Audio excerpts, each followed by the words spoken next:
What's up mga kalamon at mga kapatay gutom madlang people. Mayroon nga daw ako dyan pinapakita na lalamunin. Mayroon nga daw ako dyan sibuyas at pansit at pritong galunggong. Ayan, lumapang ng person. Samahan nyo nga ako mga kalamon na lamunin to. Patay gutom kasi to mga kalamon.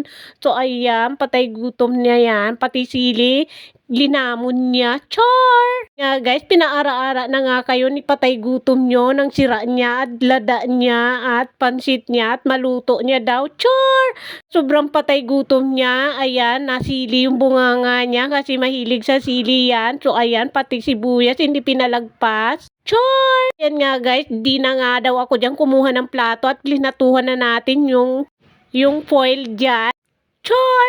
Utal-utal na naman nga ang person. O yun, patay gutom yan. Kain nga daw tayo mga kalamon at patay gutom. Tayo ngayon for this video guys. Ano na nga daw ako dyan dahil nga linamon nga natin dyan yung buong sibuyas dyan. O diba?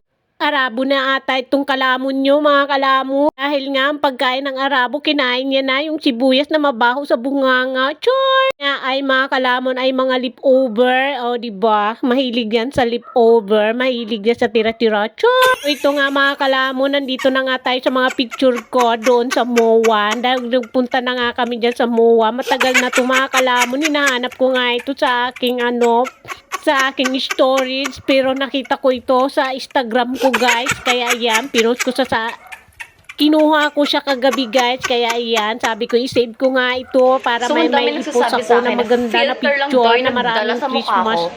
So, nandito na nga tayo guys sa ating chingshe. Yan, papadala ko na nga ito guys sa linggo. Sal kong pamangkin. So, ayan, linagyan ko na rin siya ng hika. Dalawang paris nga yan mga kalamon at kapatay gutom. Mayaman yan. Murahin lang yan mga kalamon, pero pwede na. So ayun lang, maraming salamat. Bye bye mga kalamon at kapatay gutom. Sa Nick Vlog nga tayo magkita-kita. Bye! I love you all. Maraming salamat mga kalamon.